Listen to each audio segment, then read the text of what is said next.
everyone. Today we will study in environmental subject chapter 10. What is cooking? Let's start. Look at the picture. Color the spaces which have dot in them. What do you see? यहाँ जो picture है वहाँ आपको colour करना है उस spaces में और जहाँ डॉट दिए हैं वहाँ सारी जगह पर आपको कलर कर देना है। फिर आपको देखना है कि वहाँ क्या है। तो यहाँ जो आपको दिखाई दे रहे हैं वो है cooker, frying pan, mesh skimmer, pot, spatula, tawa, ladle and kadhai. यहाँ जो सारे आप डॉट पर जहाँ जहाँ डॉट है वहाँ आप कलर कर दोगे तो आपको जो यहाँ जो यूटेंसिल्स है वो आपको क्लियरली दिखाई देंगे। In the picture you must have found some utensils that are used for cooking. यहाँ हमने पिक्चर में देखा कि जो यूटेंसिल्स यानी बर्तन जो है वो कुकिंग के लिए जो यूज़ होते हैं वो बर्तन उस पिक्चर में थे। There are any other utensils used in your house for cooking? आपके घर में भी ऐसे बहुत अलग से भी बर्तन हो सकते हैं, तो वो बर्तन कौन से हैं? विच आर थे? तो आप आपके किचन में अगर आप जाओगे तो आप जो पिक्चर में दिए हैं उसके अलावा भी बहुत सारे आपको यूटेंसिल्स दिखने को मिलेंगे। तो आपके घर में बहुत सारे ऐसा जो हो सकता है तो वो शायद नाइफ हो सकता है, पिज़्ज़ा कटर हो सकता है, फॉक हो सकता है, spoon, vegetable pillar, chopping board etcetera. बहुत सारे ऐसे यूटेंसिल्स हमारे घर में देखने को मिलते हैं। What are utensils made of? यहाँ जो बर्तन है वो किससे बने होते हैं? तो वो जो होते हैं वो स्टील के होते हैं, आयरन के होते हैं, ग्लास, ब्रॉन्ज एंड अर्थ। तो जो अर्थ यानी जो मिट्टी के बर्तन होते हैं उसे अर्थ एंड पॉट भी कहा जाता है।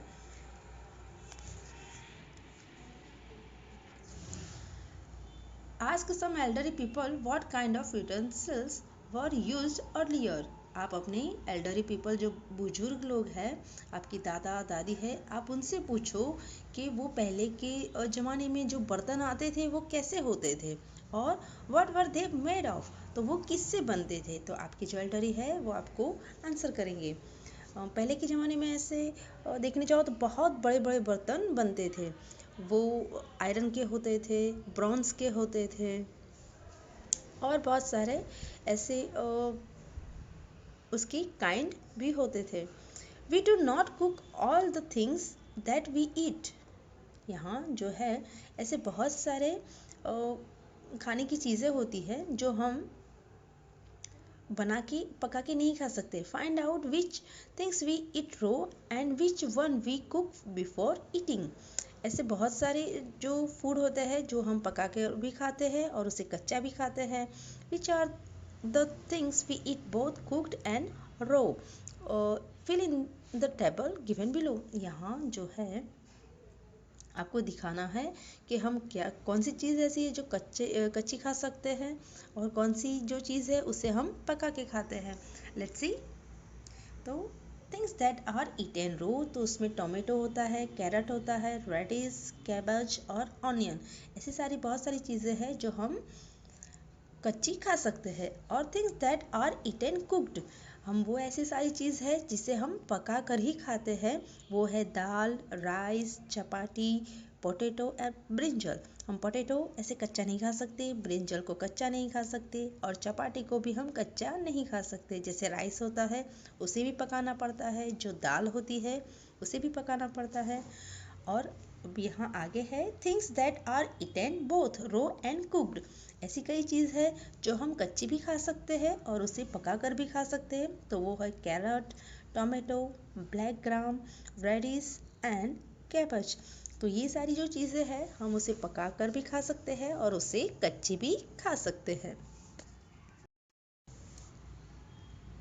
Have you seen a chapati being made in the kitchen or anywhere else? आपने कभी चपाती बनती हुई देखी है अपने किचन में, अपने रसोई घर में कभी चपाती बनती हुई देखी है यार? कोई भी और भी जगह जो है जहाँ चपाती बन रही हो और आपने देखा हो?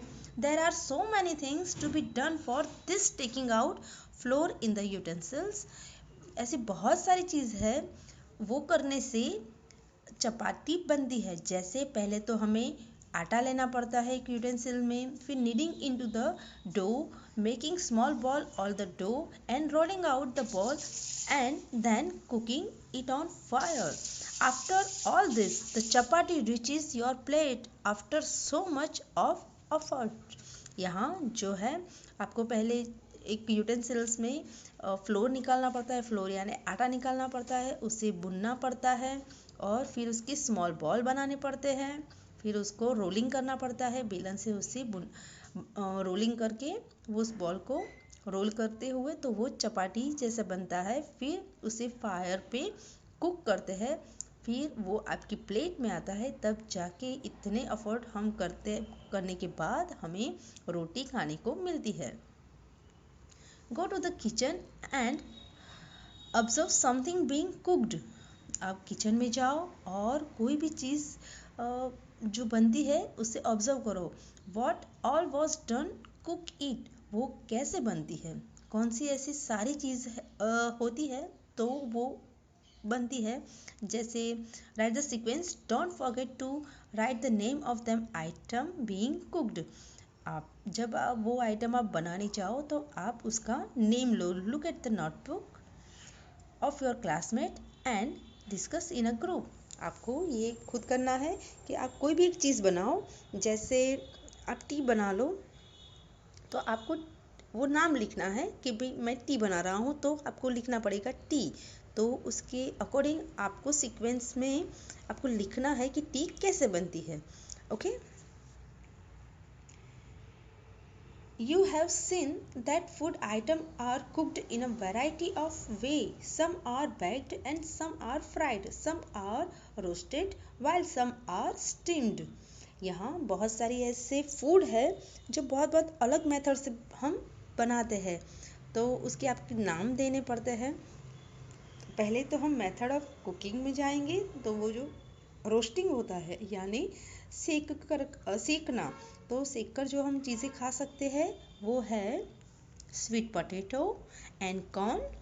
फिर जो बॉइलिंग होता है, तो बॉइलिंग हम क्या करते हैं यानी उबाल कर जो खाते हैं वो है पोटैटो एंड राइस। ऐसी बहुत सारी चीज़ें हैं जो हम बॉइलिंग करके भी खा सकते हैं, जैसे एग्स हैं, फिर दाल है, ऐसे जो है वो हम खा सकते हैं। और जब फ्राइंग यानी तल कर खा सकते हैं, जैसे डीप फ्राइंग करते हैं, जैसे पूरी खाते हैं, कचौड़ी बनाते हैं, फिर पकोड़े बनाते हैं, ऐसे जो होता है फ्राइंग, ऐसे वो जो तल के बनाते हैं तेल के अंदर, उसी फ्राइंग कहते हैं।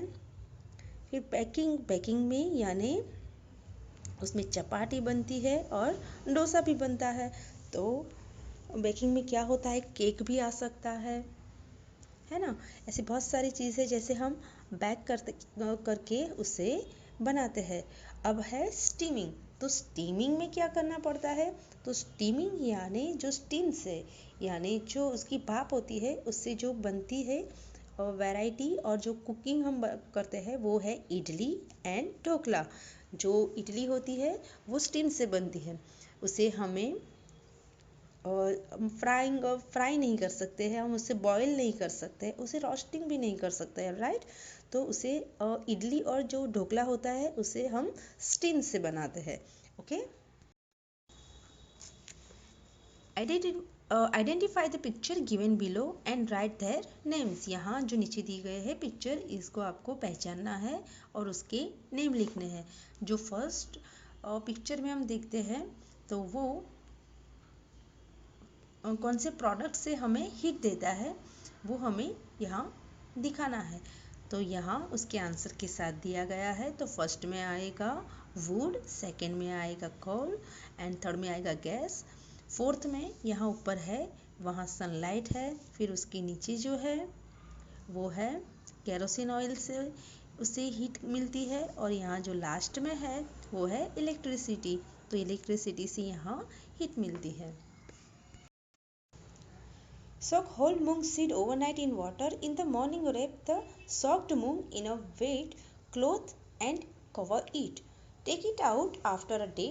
Do you find any difference? आपको यहाँ क्या करना है, जो मूंग है उसे पूरी रात पानी के अंदर भिगो के रखना है और सुबह जब बाहर निकाल के उसे गीले कपड़े में उसे कवर कर देना है और पूरे दिन के लिए छोड़ देना है। जब आप ऐसा करोगे तो आप जो मूंग में जो डिफरेंस, पहले आप जब उसे पानी के अंदर डालते हो उसके पहले मूंग कैसे होते हैं, फिर पूरी रात और पूरा दिन पानी के अंदर रख कर पूरी रात, फिर उसे बाहर निकाल के पूरा दिन, उसके बाद जो डिफरेंस होता है वहाँ आपको दिखने को मिलेगा। तो ये जो मेथड है आपको अपने आप करनी है। ऐड फिर ये हो जाने के बाद आपको ऐड स्लाइसिस ऑनियन, आपको स्लाइस ऑनियन की स्लाइस लेनी है, टोमेटोज लेने हैं, salt and lemon juice to the moong and mix. ये जो मूंग में है ये सारी चीज़ें आपको मिक्स करनी है और आपको खानी है। तो ये अपने बॉडी के लिए बहुत हेल्दी है। तो ये जो मेथड है आपको बिल्कुल करना है। Which are the other things can आप प्रिपेयर विदाउट कुकिंग। बहुत ऐसी सारी चीज़ है जो आप विदाउट कुकिंग कर सकते हैं। जैसे write the name and the method of preparing them. One example is given below. यहाँ जो नीचे दिया है वो एक एग्जाम्पल है। जैसे लेमन वाटर है, तो लेमन वाटर में आप क्या करते हो, तो उसे mix sugar in the water, add lemon juice, strain it and lemon water is ready. यहाँ जो लेमन वाटर बनाया है वो बिना कुक किए बनाया है। तो ऐसी बहुत सारी चीज़ है जो आप कुक किए बिना बना सकते हैं। तो मैं एक दूसरा भी आपको कह देती हूँ, बता देती हूँ कि वो होता है, एक चटनी होता है और एक होता है लस्सी, जो आप कुक किए बिना बना सकते हो। Okay okay, now this chapter is completed. Now we will meet again with another chapter. Thank you.